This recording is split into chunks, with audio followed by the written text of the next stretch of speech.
Well, that was ugly. Hi again, everyone, and welcome in to Cincinnati Bengals Talk. I'm James Rapien of allbengals.com. And where's the offense? Where's the offense? I'm searching for it. It's non-existent. As you can see right there, 19-17, Bengals fall to the Ravens. And look, there's a lot of things that we're going to talk about in this video. So hit that subscribe button, ring the bell. Make sure you check out Joe Burrow and Zac Taylor after the game, and Joe Mixon and Jamar Chase, and all of these locker room interviews that you're really not going to get anywhere else. That's why we're CBT, Cincinnati Bengals Talk. And like I say, win, lose, draw, we got you covered here on CBT. But it was a loss for the Bengals.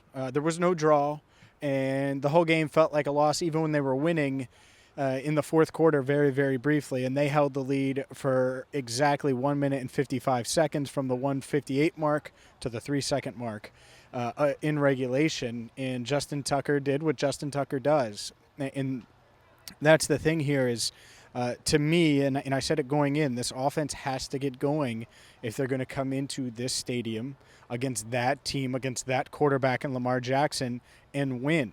And Lamar didn't play his best ball tonight. He left a touchdown on the field on back-to-back plays, essentially, and the Bengals still lose because the offense didn't get going. They were non-existent. It was ridiculous. Let's take away the first play, which was a screen pass to Jamar Chase for a first down. If you took that away, their next 12 plays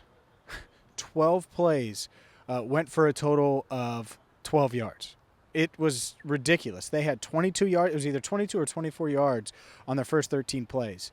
And this Bengals offense is too talented. Even without T. Higgins, who was limited, he was working through that ankle in trying to get it back, and he couldn't do it.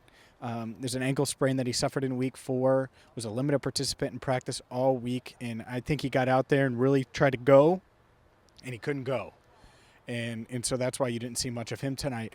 But that's no excuse for this offense, and that's where I'll start. This Bengals offense is too talented to be what it was through their first 4 possessions of this game, and then be what it was in the second half when Joe Burrow doesn't see Patrick Queen and throws the interception. And he admitted, I asked him after, did you see Patrick there? He said, no, I didn't. And so that cost you 3 points. Well, what did you lose by? 2. And so that was a huge play in the game. And yet they still had a shot. And to me, they had a shot because this defense was playing at a pretty high level, and Von Bell sparked the entire team with his interception in the second quarter, got the Bengals the ball. They went downfield and got their first touchdown of the game and cut it to 10-7, and Hayden Hurst continues to make plays, and it's like, okay, just like that, this team is going to have a real shot to handle business. And then it stalled again. After they get the field goal, they go into the half 10-10. Didn't really do much. And so let's get to the key sequence that everyone's going to talk about late in the third quarter. The Bengals have the ball right here on this goal line at the 2-yard line, and they don't get it. They don't punch it in. And, they run the Philly special that blows up in their face on second down. And third down, they're able to get the ball back down to the 2-yard line on a pass from Burrow to Chase.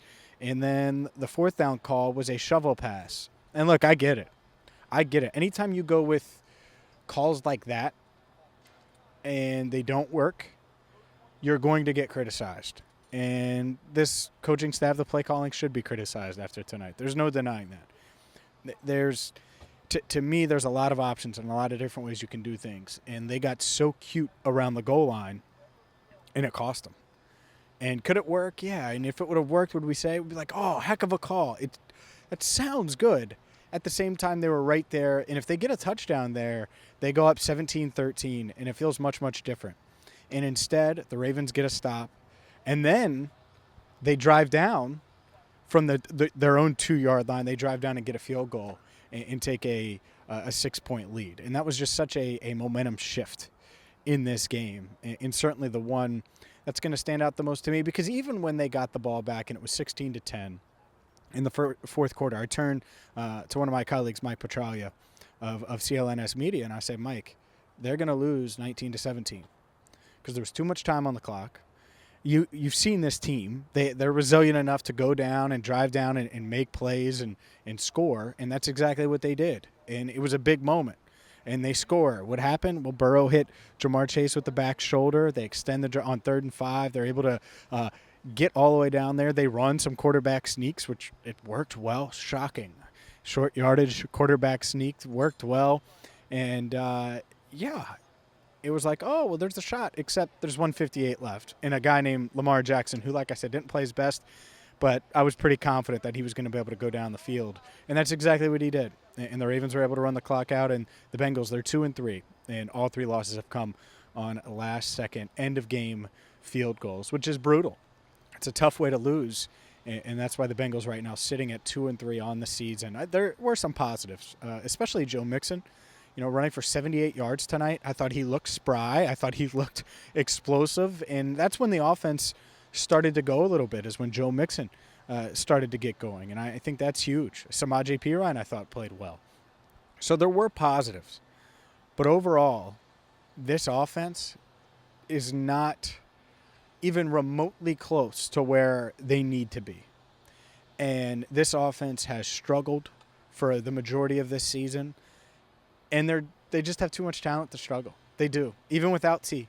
But still, too much talent. They should not be struggling like this, and yet they are. And so what's going to need to happen, Zac Taylor is going to have to get better, no doubt, right? He's going to take a lot of heat this week. Play calling wise, all of that. He has to get better.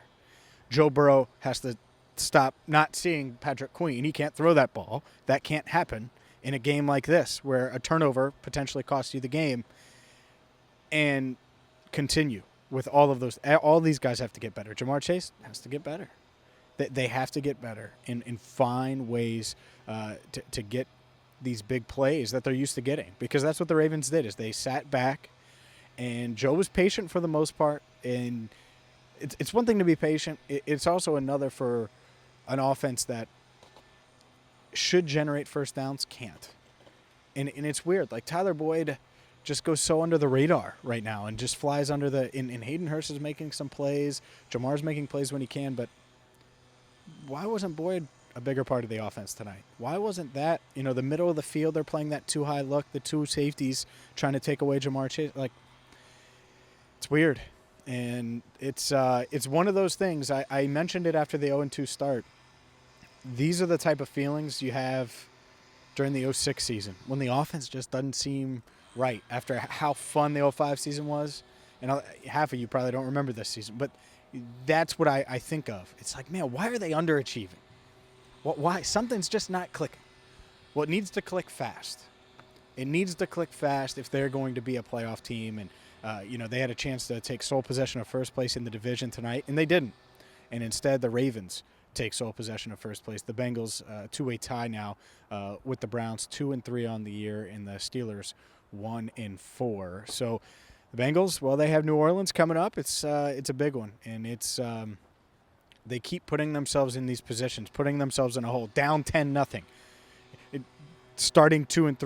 They're going to have to dig themselves out of the hole, and we're going to be covering it every step of the way. So ring the bell, hit that subscribe button, and buckle up, because we're going to New Orleans, and we're going to have plenty of analysis on this game, more reaction on Monday and Tuesday. As well, like I said, make sure you check out all of our post-game interviews from the Bengals locker room here at M&T Bank Stadium. And, well, we'll see if the Bengals can turn it around after an ugly 19-17 loss to the Baltimore Ravens. Until next time, for Andrew Fox Miller, our channel coordinator, I'm James Rapien, signing off for now here at M&T Bank Stadium, where the Bengals lose to the Ravens 19-17 to end Week 5.